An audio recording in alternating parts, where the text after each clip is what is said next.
Vox Fabapar. A cada episódio, uma voz que inspira, edifica e fortalece sua fé. Meus irmãos, nós vamos trabalhar em cima deste tema. Na verdade, aqui um exemplo da importância de uma hermenêutica bíblica, canônica e aplicada. Eu vou fazer aqui hoje coisa que eu normalmente não faço, porque como exegeta que eu sou, tantos anos trabalhando com a exegese, ou seja, separando um texto, delimitando o texto, vendo dentro do contexto e trabalhando um texto de cada vez. É isso que normalmente eu faço. E é assim que normalmente eu prego também. Um texto de cada vez. Por quê?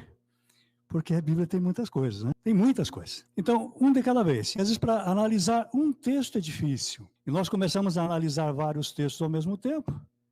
Quanto mais textos analisamos também para aquela mensagem em si, maiores dificuldades nós encontramos. Então, eu tenho por princípio, normalmente, usar um texto. Então, se eu fosse pregar aqui hoje, eu traria um texto para nós conversarmos. Mas hoje temos mais textos. Então, hoje são aqui exemplo da importância da hermenêutica bíblica canônica aplicada. Vou pegar todo.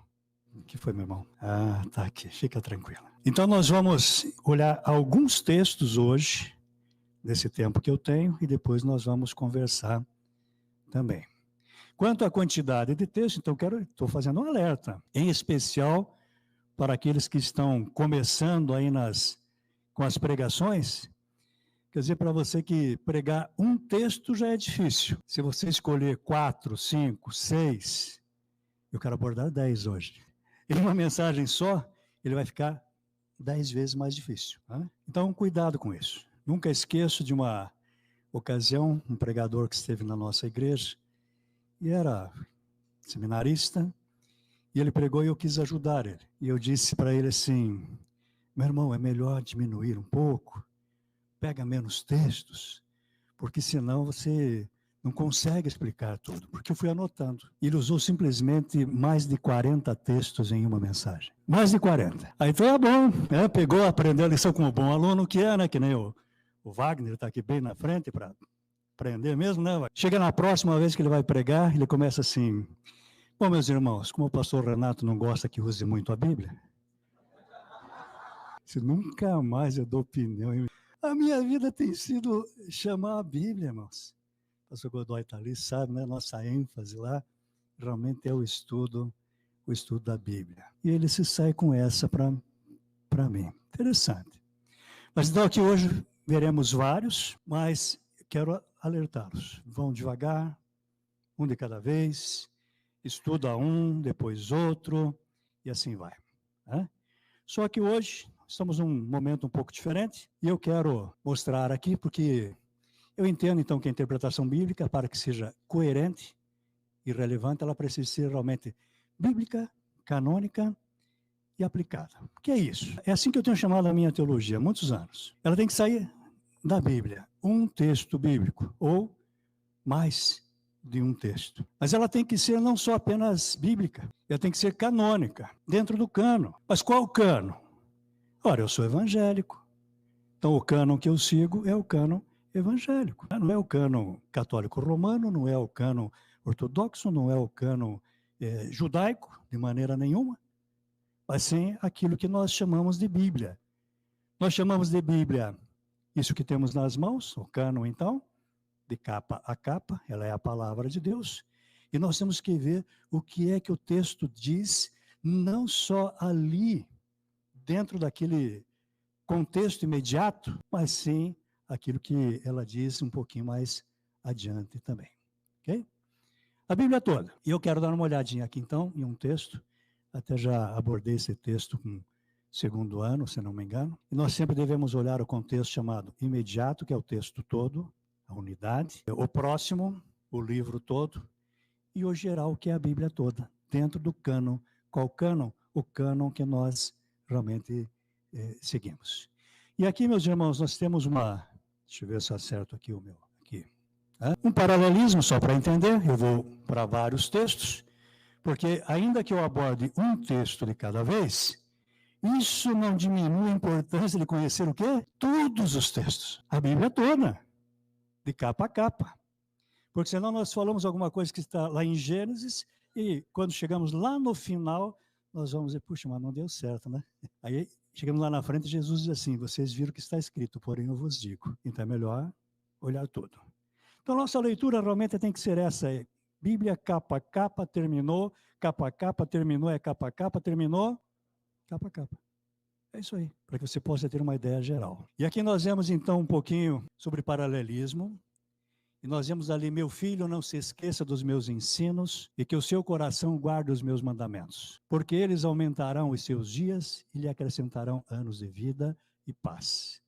E quem já fez aí os poéticos, está fazendo os poéticos, já percebeu que temos um paralelismo sinônimo aqui, ó.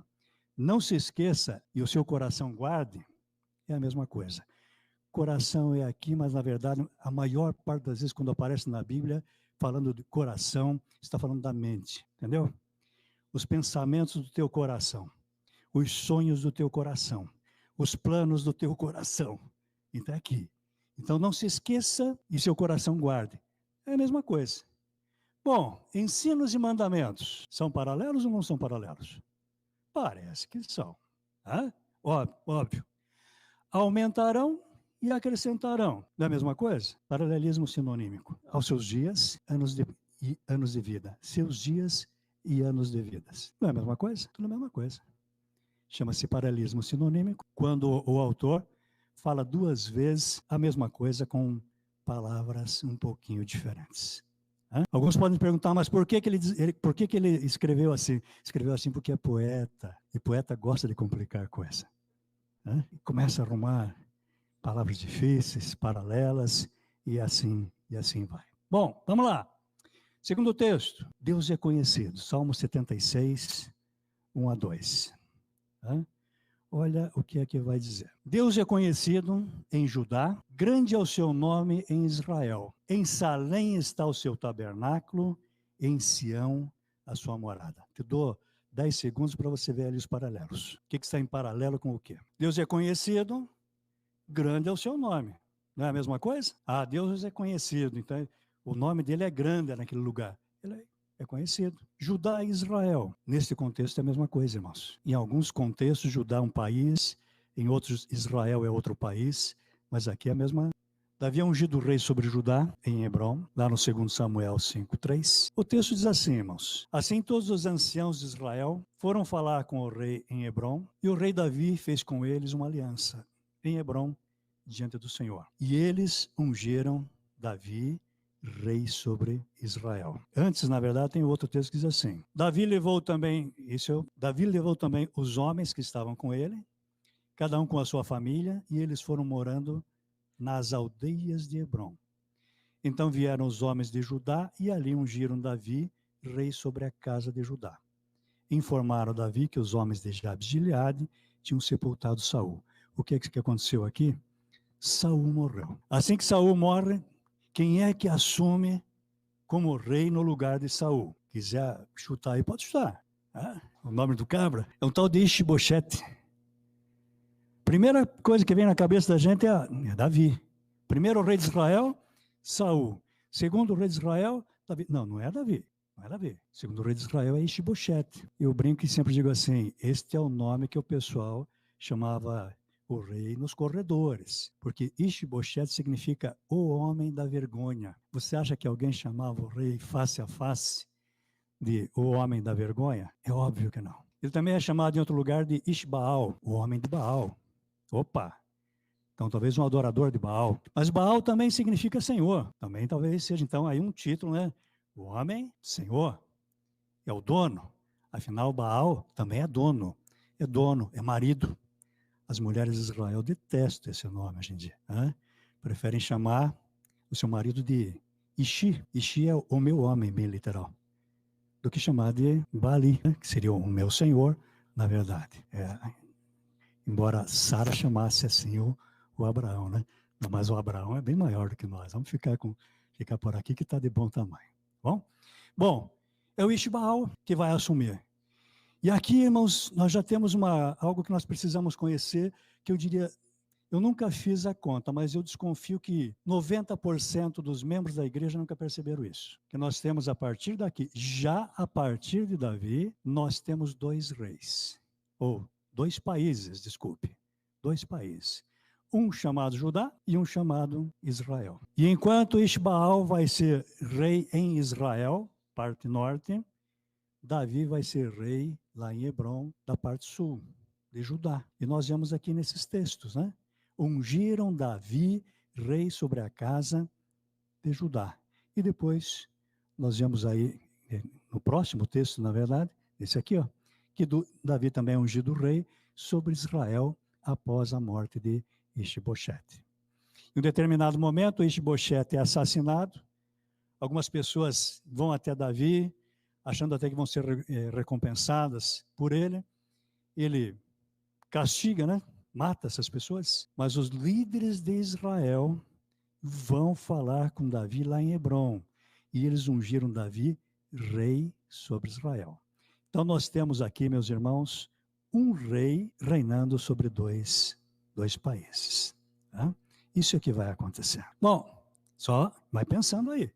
Eu vou tentar chegar lá em Hebreus, viu? Eu estou dizendo que eu estou fazendo algo que eu nunca fiz dessa maneira aqui, não. Davi, ao conquistar cidades e estados, e provavelmente assumia a posição do antigo rei daquele estado. Davi assumiu vários reinos. Então, na verdade, parece que Davi não era apenas rei de Judá. Primeiro foi rei de Judá. Depois foi rei também de Israel.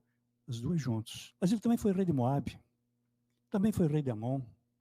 Foi rei de todos os países que eles foram conquistando ali. E entre esses países, ou entre essas cidades-estado, tem uma cidade chamada Jerusalém. Qual é o outro nome para Jerusalém? Ah, Salém. Onde é que está escrito Salém mesmo? Lá no Gênesis. Porque aquele rei lá, sacerdote, que era rei e sacerdote ao mesmo tempo, ele era rei e sacerdote de onde? De Salém, que é um outro nome para Jerusalém, que também pode ser chamado de Sião. A maior parte das pessoas não percebe quando está falando em Sião, é Jerusalém. E Salém também é Jerusalém. E Jerusalém também é Jerusalém, viu? Só faltava não ser, né?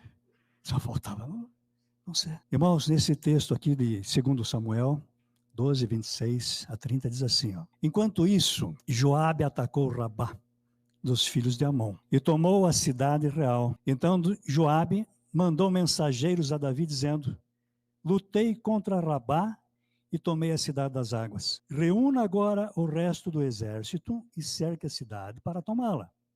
Do contrário, se eu a tomar, ela poderia ser chamada pelo meu nome. Então Davi reuniu todo o povo, marchou para Rabá, lutou contra ela e a tomou. Tirou a coroa da cabeça do seu rei. O peso da coroa era de 34 quilos de ouro, brincadeira. Né? E havia nela pedras preciosas. Essa coroa foi posta na cabeça de Davi e da cidade ele levou muitos despojos. Parou para pensar aqui o que está acontecendo? O general está no campo, o exército de Davi está no campo, e eles estão invadindo um determinado lugar, estão conquistando, porque ele conquistou tudo aquilo que foi prometido a Abraão em terreno, irmãos. Quem herdou foi Davi, 1000 anos depois. Isso aqui na nossa cabeça não entra, na nossa cultura não dá certo. Porque nós queremos que a promessa seja cumprida imediatamente. Mas ali se cumpriu, esta parte da promessa se cumpriu 1000 anos depois.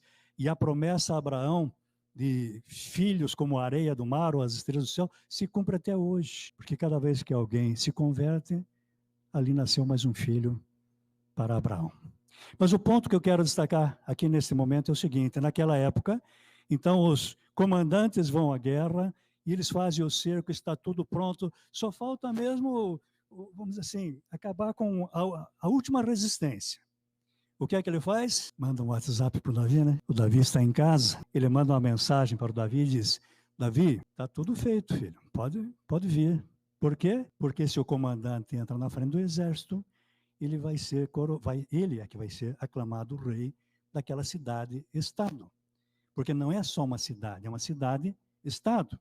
Ó, Salém é uma cidade, mas tinha um rei, uma cidade-estado. Davi vai até lá, entra à frente das tropas, chama o rei, né? Tirou a coroa do rei, colocou na cabeça dele, ou seja, ele fez o quê? O rei da cidade, irmãos. Nós estamos chamando de cidade. Mas na verdade é uma cidade-estado. Quantas coroas Davi colocou na sua cabeça? Provavelmente muitas. Ele conquistou todas as nações que estavam ali naquela região que de início nós conhecemos como Canaã. Então ele não foi só rei de Judá, mas ele foi rei de Judá, de Israel, de Jerusalém e outros lugares mais. Aí ele, como ele foi conquistado. Bom, aí a gente vai seguindo. É o 7º texto. Davi conquista Jerusalém. Já prestou atenção nisso aqui? 1 Crônicas 11, 4 a 5. Dá uma olhadinha, bem rápido lá. E alguém pode ler. Pode ler, mas eu vou ler também depois, porque eu sei que o pessoal está em casa e não vai ouvir, né? E perdoe quem está em casa que eu não tinha me tocado com isso. Pode ler?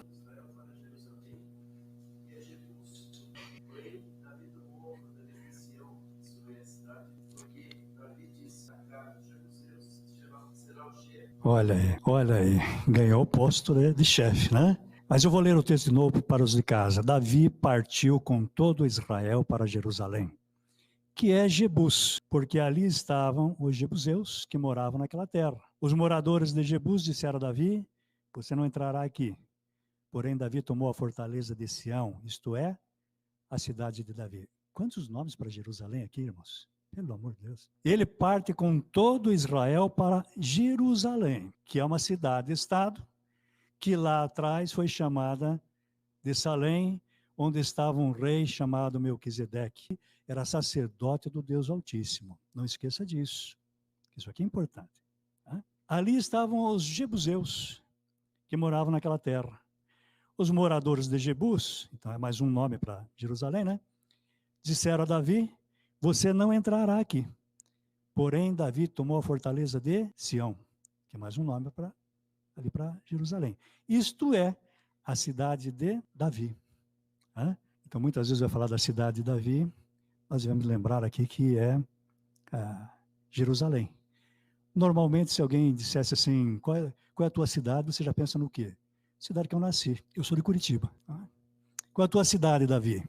Eu nasci em Belém, mas qual é a tua cidade? Não, minha cidade é Jerusalém. Por quê? Porque eu conquistei essa cidade. Entendeu, irmão? E o que vem acontecendo quando ele vem conquistando cidades? São cidades-estados. Ele conquista, tem um rei naquela cidade, ou ele faz uma aliança com este rei, ou ele simplesmente toma o lugar do próprio rei. É coroado rei também desta cidade. Ou seja, Davi se tornou aqui, meus irmãos, rei de Salém, ou rei de Jerusalém. Aí eu consigo ligar lá atrás. Aí eu consigo entender, inclusive, por que Davi, de certa forma, age como sacerdote também, dançando diante da arca, com uma roupa especial, ao que parece sacerdotal. Aí eu começo a entender. Porque quando ele assume no lugar do rei de Salém, ou rei de Jerusalém, ele também pega agora, ou passa agora, né, a ser desta linhagem, ele está herdando o que vem do outro. Tudo que é do outro passa para ele, irmãos. E os títulos que tem no outro, vêm para ele também. E a partir daquele momento, então, ele passa a ser da linhagem de Melquisedeque. Né? Sacerdotal, aí de Melquisedeque. Claro que aí nós temos alguns outros textos para dar uma olhada sobre isso. Inclusive o Salmo 110. Tá? Uma olhadinha rápida no Salmo 110, que vai dizer assim. Eu mesmo vou ler aqui para não complicar a vida de quem está em casa. Disse o Senhor ao meu Senhor: sente-se à minha direita, até que eu ponha os seus inimigos por estrado dos seus pés. O Senhor lhe enviará de Sião o cetro do poder, dizendo: domine entre os seus inimigos. O seu povo se apresentará voluntariamente no dia em que você manifestar o seu poder, com santos ornamentos. Como orvalho do alvorecer, virão os seus jovens. O Senhor jurou e não voltará atrás. Você é sacerdote para sempre, segundo a ordem de Melquisedeque. O Senhor, à sua direita, no dia em que se irá, esmagará os reis. Ele julgará entre as nações, enchendo-as de cadáveres, esmagará cabeças por toda a terra. No caminho beberás água, na torrente passará de cabeça erguida. E aqui nós temos um título nesse salmo, que vai ser exatamente o Salmo de Davi, Mismor, lê Davi. E aqueles que já estudaram um pouquinho do hebraico aí sabem, Mismor é salmo, o lê é uma preposição, né? Cadê os hebraístas aí? Significa o que mesmo? A, para, de. De tal maneira que a NVI preferiu colocar aqui, no lugar de colocar Salmo de Davi, colocou Salmo Davídico. Alguém tem essa versão? Não. Salmo Davídico. Por quê? Para não se comprometer. Porque fica na dúvida. Espera aí, é Salmo de Davi? É um Salmo a Davi, em homenagem a ele? É um Salmo para Davi? Fica nessa dificuldade aqui, irmãos. Eu já vou dar a solução, por favor, não se assuste.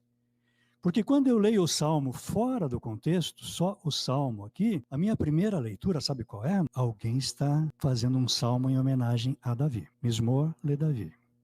Salmo para Davi. E esta pessoa vai dizer, né? Disse o Senhor, Senhor aqui, na minha versão está em caixa alta. Quando está em caixa alta, normalmente é o nome de Deus. Então, disse Yahvé ao meu Senhor. Agora, letra minúscula. Então, disse Yahvé ao meu Senhor rei que eu estou falando agora. Essa seria a interpretação, sem olhar o contexto canônico. E vocês vão encontrar muitos intérpretes fazendo exatamente isto. É por isso que eu estou dizendo que a minha teologia é bíblica, canônica e aí aplicada. Se eu pegar só isso aqui, eu vou dizer, alguém está fazendo um salmo para Davi. E tem toda a lógica, porque ele diz assim, disse Yahvé ao meu Senhor rei, sente-se à minha direita, até que eu ponha seus inimigos por estrado dos seus pés. O Senhor, Yahvé, lhe enviará de Sião, Jerusalém, né? O cetro do poder, dizendo, domine entre os seus inimigos. O seu povo se apresentará voluntariamente no dia em que você manifestar o seu poder, com santos ornamentos. Como o orvalho do alvorecer, virão os seus jovens. O Senhor jurou e não voltará atrás. Você, quem agora? Em primeira mão lá, se eu pegar fora do contexto, sem contexto, você, Davi, é sacerdote para sempre, segundo a ordem de Melquisedeque. Nós sabemos que o sacerdote real não é este, nós sabemos. Mas naquele momento até poderia ser, ele sendo reconhecido como o sucessor aí do famosíssimo Melquisedeque. Sabemos que não é ele, por quê? Porque graças a Deus, o próprio Cristo interpreta este salmo, entende? E se Jesus falou, está falado. Ninguém falou está falido aí, por favor. Jesus falou está falado. Jesus não deu a resposta, mas ele levantou a dúvida na cabeça dos seus interlocutores, quando ele disse assim, porque tem algo mais, talvez tenha uma referência direta a Davi. O Salmo não nasceu do nada, não veio assim, mas tem algo a mais. Ele vai dizer assim, vocês dizem que Davi, ou vocês dizem que o Messias é filho de Davi. E como é que Davi, então, chama o Messias do que mesmo? De Senhor. Então não posso fazer outra leitura, me perdoem, mas a leitura aqui é por trás das palavras em si, do literalismo, eu vou ter que dizer, à luz de Jesus, porque foi Jesus que interpretou, se não interpretou, está interpretado, ele vai dizer, esse salmo tem alguma coisa que vocês não conseguem ver. Vocês dizem que o Messias é filho de Davi. Então como é que Davi o chama de Senhor? É você quem chama o teu pai de Senhor ou é o teu pai que chama você de Senhor? De vez em quando teu pai chama, sim, Senhor, né?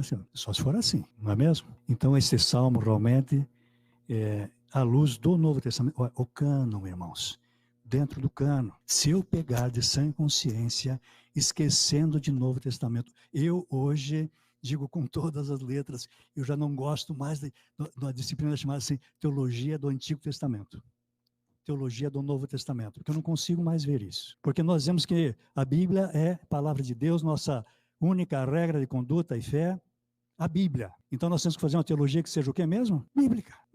Aí a pessoa diz, não, mas eu estou fazendo a teologia do Antigo Testamento. Pois é, você pegou a teologia só do Antigo Testamento, você vai interpretar esse salmo aqui, usando todas as regras da exegese, lendo no hebraico, e você vai chegar à conclusão errada. Mas como errada? É só olhar, né? Está tão claro aqui, que ele está chamando, alguém está chamando o rei Davi, né? De sacerdote para sempre, da linhagem de Melquisedeque. Sim, mas tem algo a mais, porque o Novo Testamento é o próprio Jesus interpretando, e ele vai dizer assim, se não me engano a palavra é essa, e Davi, inspirado pelo Espírito, alguma coisa dessa natureza aqui, irmãos, ou iluminado pelo Espírito. Não foi? E Davi sonhou que era assim, entendeu? Então, a nossa teologia tem que ser realmente bíblica. E bíblica não é simplesmente porque tirou um texto da Bíblia, mas é porque diz aquilo que o texto diz dentro do contexto canônico, dentro do contexto sozinho aqui, imediato, próximo e geral da Bíblia. O Senhor jurou e não voltará atrás. Você é sacerdote para sempre, segundo a ordem de Melquisedeque. Bom, seja como for, Jesus realmente, e foi declarado, né, em Hebreus, como sendo desta ordem de Melquisedeque, mas só pelo fato de ser também descendente de Davi, se Davi assumiu como rei em Jerusalém, que é a cidade dele, isso aqui é importante, viu, irmãos? Jerusalém não é de Judá, Jerusalém não é de Israel, Jerusalém é de Davi. Você pensa que foi o Juscelino Kubitschek que inventou esse negócio de capital neutra? Já temos aqui. Tá? Entre as duas regiões ele conquista, Davi, conquista, e dali ele vai reinar, então, todo esse povo aqui. Bom, na sequência, aí nós vamos... Vemos aqui que o Cristo recebe de Deus o título de sacerdote para sempre, segundo a ordem de Melquisedeque, Salmo 110, e interpretado por Jesus em Mateus 22, 41, 46, Marcos 12, 35, 37 e Lucas 20, 41, 44. Temos 3 textos aqui mostrando esta interpretação. Vamos ficar com ela, como um complemento aí. Vamos lá. Vamos no texto. Hebreus. Hebreus mostra que Jesus, então, não era da família sacerdotal, levita, né? Não era levita, descendente de Arão, mas de Davi, que era de Judá, também ele é da ordem sacerdotal de Melquisedeque. Hebreus 5, 1 a 10. Corre lá para Hebreus 5. Destaque para versículo 6, 5, 6, 5, 5, 6. Assim também Cristo não glorificou a si mesmo para se tornar sumo sacerdote, mas quem o glorificou foi aquele que lhe disse: você é meu filho, hoje eu gerei você. Em outro lugar também diz: você é sacerdote para sempre, segundo a ordem de Melquisedeque. Isso aqui está sendo dito para quem, segundo Hebreus? Para o próprio Jesus, irmãos, que está ali, ó. Entendeu? O Cristo. Assim também Cristo não glorificou a si mesmo, ele não tomou este título por conta própria, mas a verdade é que Deus foi quem deu para ele. Tá? E lá no versículo 10, do 5:10, vai dizer: e Deus o nomeou sumo sacerdote segundo a ordem de Melquisedeque. Deus nomeou Jesus sacerdote segundo a ordem de Melquisedeque, como está ali. E quando vai para Hebreus 7, também nós temos aí um texto bastante interessante. Do 4 até o 10, que vai dizer assim: é impossível, pois, que aqueles que uma vez foram... 7, eu peguei no 6. Do 4 em diante. Vejam como era grande esse a quem Abraão, o patriarca, pagou o dízimo. Isso aqui está citando o que mesmo? Gênesis. Tirado dos melhores despojos. Ora, os que dentre os filhos de Levi recebem o sacerdócio, têm ordem de acordo com a lei de recolher os dízimos do povo, ou seja, dos seus irmãos, embora estes sejam descendentes de Abraão. Entretanto, aquele cuja genealogia não se inclui entre os filhos de Levi, não é de família levítica, recebeu dízimos de Abraão e abençoou aquele que havia recebido as promessas. Evidentemente, não há dúvida de que o inferior é abençoado pelo superior. Aliás, aqui os que recebem dízimos são homens mortais, porém ali o dízimo foi recebido por aquele de quem se testificou que vive. E por assim dizer, também Levi, que recebe dízimos, pagou-os na pessoa de Abraão, porque Levi, por assim dizer, já estava no corpo de seu pai Abraão, quando Melquisedeque foi ao encontro deste. E ainda o versículo 17, que vai dizer mais uma vez, desde o 16. Constituído não conforme a lei, de mandamento carnal, mas segundo o poder de vida que não tem fim, porque dele se testifica: você é sacerdote para sempre, segundo a ordem de Melquisedeque. Mais uma vez.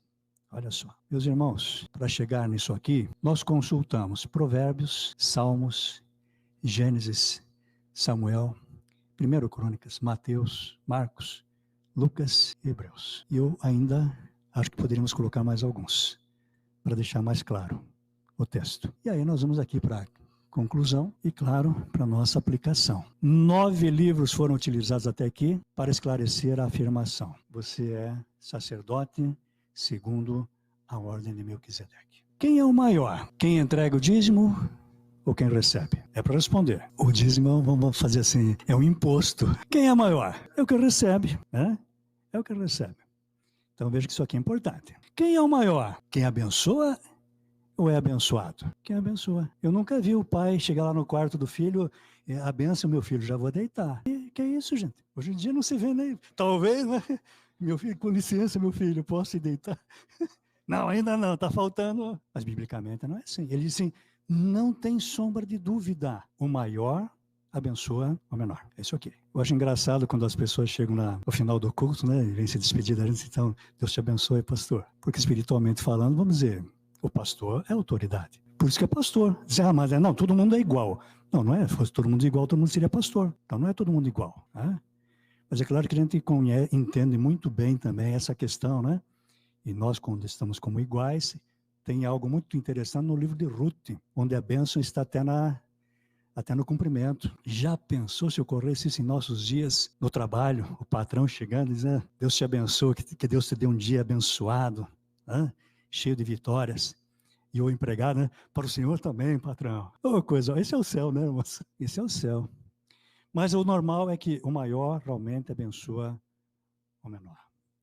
Todo o povo de Israel pagou o dízimo a Melquisedeque por meio de Abraão. Todo o povo pagou. Incluindo aqui os levitas, incluindo o próprio pai Abraão, incluindo os levitas, incluindo aqui os sacerdotes. Quem é maior? É o Melquisedeque ou Abraão? É o Melquisedeque, irmãos. Esta linhagem é muito maior e esta é a linhagem da qual Jesus realmente faz parte.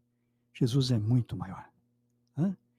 Todo o povo de Israel foi abençoado por Melquisedeque em Abraão. Talvez a gente não entenda bem a coisa assim, como que o povo, todo o povo, é Hebreus quem diz, não sou eu. Como que todo o povo pagou o dízimo em Abraão? Porque eles pensavam, e tem lógica, em viver nos filhos, nos netos, nos bisnetos. E, na verdade, Abraão é o pai da nação. Então, todo o povo de Israel que veio depois, estava em quem? Vai voltando. Lá em Abraão. Quando Abraão reconheceu a grandeza de Melquisedeque e pagou, ali pagou, ou entregou o melhor dízimo, do melhor despojo para ele, reconheceu, ele é maior do que eu. E quando ele aceita ser abençoado, aqui pelo Melquisedeque, ele está reconhecendo, Melquisedeque é maior do que eu. E todo o povo de Israel foi abençoado em Abraão, porque eles estão lá ainda. Diz assim, eu não sei nem como é que eu vou dizer que está lá em Abraão. Está lá no DNA do Abraão, eu não sei.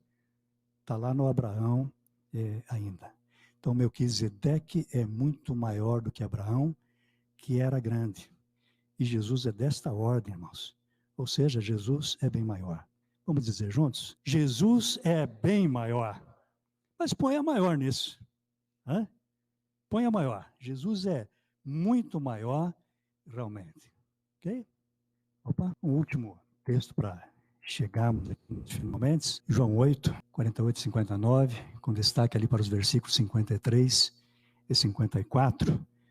Vamos dizer assim, isso já Jesus, né, conversando com os judeus. De repente, na conversa com Jesus, alguém vai perguntar para ele. Isso é João 8, 53 e 54. Você não está querendo dizer que é maior do que Abraão, o nosso pai que morreu? Olha a pergunta que estão fazendo para Jesus.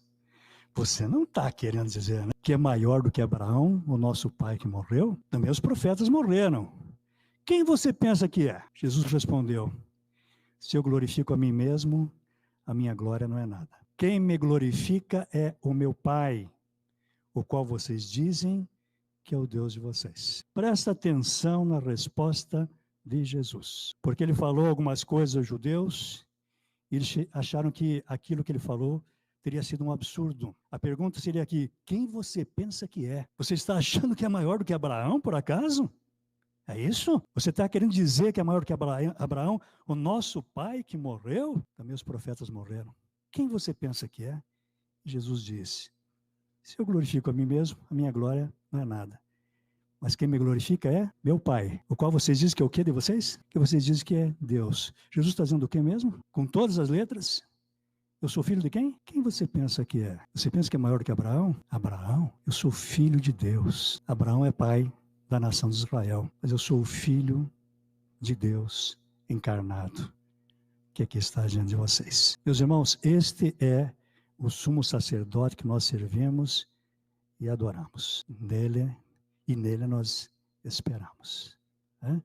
Jesus é bem maior, realmente, sem dúvida. Que está o texto, mas é a este sumo sacerdote que nós servimos, adoramos e nele esperamos. Jesus, o sacerdote para sempre, da ordem de Melquisedeque, é bem maior do que Abraão, irmãos. E na verdade, podemos colocar aqui, do que Abraão, ele vai dizer em outro lugar, aqui está quem é maior do que o templo, porque eles tinham uma veneração pelo templo. De repente ele vai falar do maior pregador de todos os tempos. Qual foi o maior pregador mesmo com maior efetividade? Só pode ser o Jonas, né? Fora o próprio Jesus. Ele vai dizer, aqui está quem é maior do que Jonas. E se a gente não cuidar, ele diz assim, pô, mas o Jesus é um tanto quanto soberbo, né? Não é não. É que ele é filho de Deus. Ele é Deus na terra. É a esse que nós realmente estamos servindo. Ele, na verdade, é maior do que o próprio mundo que ele mesmo criou, meus irmãos. Porque é só ler João capítulo 1 e 2, para ver quem é o Criador de todas as coisas. Sem ele, nada que foi feito se fez. Este realmente é aquele que nós seguimos. Afinal, o Criador também sempre é maior do que a sua criação. Nós estamos aqui nesta casa não apenas para angariarmos um diploma de bacharel em teologia, não, irmãos. Nós estamos aqui para nos prepararmos melhor para servir este Senhor, da linhagem de Melquisedeque, sacerdote para sempre. Se Melquisedeque estivesse presente na palavra, quando o autor de Hebreus disse lá, né? Ele ia dizer, vamos dizer o seguinte, ele ainda é maior do que o próprio Melquisedeque. Com certeza. Creio que Melquisedeque se ajoelharia aos pés dele e diria, devo eu ser abençoado, devo eu entregar também o dízimo e tudo que eu tenho. Algo semelhante ao que aconteceu com o maior ser humano fora Jesus que pisou a terra, eu estou dizendo que é o maior porque Jesus falou, que é o João Batista. E o João Batista diz, eu não sou digno nem de desamarrar as sandálias dos pés dele. Se João Batista não era digno nem de desamarrar as sandálias de Jesus, o maior homem que já pisou a terra, segundo Jesus, quem somos nós? É só dizer, Senhor, muito obrigado pelo privilégio de poder estar aqui, de falar do teu evangelho, de levar adiante essa mensagem tão preciosa. Realmente Deus é grande. Pense no que você pensar, Jesus é bem maior. Louvado seja o Senhor. Louvado seja o Senhor.